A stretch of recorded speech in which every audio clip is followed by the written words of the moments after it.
আসসালামু আলাইকুম এভরিওয়ান, তোমরা সবাই কেমন আছো? আশা করি ভালো আছো। আর আমি অনেক ভালো আছি। তো সবাইকে জানাই ঈদ মোবারক। তো ঈদ স্পেশাল আমি রজনীগন্ধা ফুলগুলো আনিয়েছিলাম। এই রজনীগন্ধা স্মেলটা আমার এত ভালো লাগে। তো আজ সকাল সকাল ওয়েদারটাও খুব খারাপ ছিল, আর উঠেই দেখি বৃষ্টি। আর আমি তো এদিকে গোসল করে চলে এসেছি। আমি এদিকে নতুন একটা বেডশিট পেতে নিচ্ছি। এই বেডশিটটা মোস্ট ফেভারিট আমার, মানে এত পছন্দের একটা বেডশিট। বেছানোর পর এতটা সুন্দর লাগছিল। আর এটা পিওর কটনের ছিল। এটা আমাকে মাসিমণি গিফট করেছিল।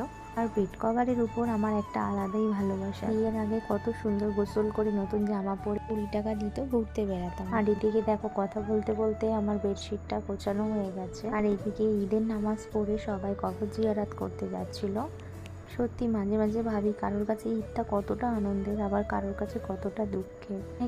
অনেকের প্রিয় মানুষকে ছাড়াই ঈদ হচ্ছে, কিন্তু কি ঈদ তো কোনোদিনও থেমে থাকে না, দিন তো চলেই যাচ্ছে, আর থেকে যায় কিছু স্মৃতি। এদিকে ফুলদানিতে রজনীগন্ধা আর নন এডিবলস রোজ দিয়ে স্ট্যান্ডটাকে রেখে দিলাম। তো কেমন লাগছে কমেন্টে জানিও। আর আমি এদিকে চুড়ি করে নিয়েছি। সকালের নাস্তা ছিল শিমুড়ি, লুচি আর চানা মশলা। জোর করে বরকে চেনটা পরিয়ে দিচ্ছিলাম।